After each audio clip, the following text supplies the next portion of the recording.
வணக்கம். ஆகாஷ்வாணி புதுச்சேரி செய்திச் சுருக்கம் வாசிப்பவர் வீரமணி. நாட்டின் எரிசக்தி தேவையை பூர்த்தி செய்வதில் அணுமின் சக்தி முக்கிய பங்கு வகிப்பதாக பிரதமர் திரு நரேந்திர மோடி தெரிவித்துள்ளார்.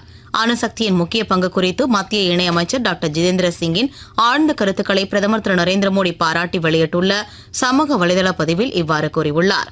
மருத்துவ கட்டமைப்பு வசதிகள் இதுவரை இல்லாத அளவிற்கு மேம்படுத்தப்பட்டுள்ளதாக மத்திய உள்துறை அமைச்சர் திரு அமித்ஷா கூறியுள்ளார். இன்று அவர் ஹரியானா மாநிலம் இசாரில் உள்ள மகாராஜா அக்ரசன் மருத்துவக் கல்லூரியில் புதிதாக கட்டப்பட்ட தீவிர சிகிச்சை பிரிவு கட்டிடத்தை திறந்து வைத்து பேசுகையில் இவ்வாறு தெரிவித்தார்.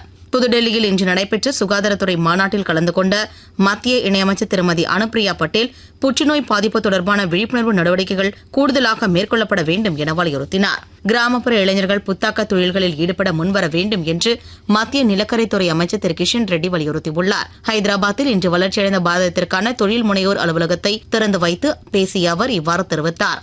ரம்ஜான் பண்டிகை நாடு முழுவதும் இன்று கோலாகலமாக கொண்டாடப்பட்டது. புதுச்சேரி கடற்கரை காந்தி திடலில் நடைபெற்ற சிறப்பு தொழுகையில் ஆண்கள், பெண்கள், சிறுவர், சிறுமியர் உள்ளிட்ட நூற்றுக்கணக்கான இஸ்லாமியர்கள் பங்கேற்றனர்.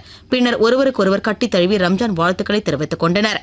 தமிழக அரசால் பறிமுதல் செய்யப்பட்ட ஆற்று மணலை ஒப்பந்ததாரர் மூலம் விற்பனை செய்யக்கூடாது என பாமக நிறுவனர் டாக்டர் ராமதாஸ் வலியுறுத்தியுள்ளார். IPL டுவெண்டி கிரிக்கெட் போட்டியில் இன்றிரவு 7:30 மணிக்கு மும்பையில் நடைபெறவுள்ள ஆட்டத்தில் மும்பை இந்தியன்ஸ் அணி கொல்கத்தா நைட் ரைடர்ஸ் அணியை எதிர்கொள்கிறது. இத்துடன் இந்த செய்திச் சுருக்கம் நிறைவு பெறுகிறது.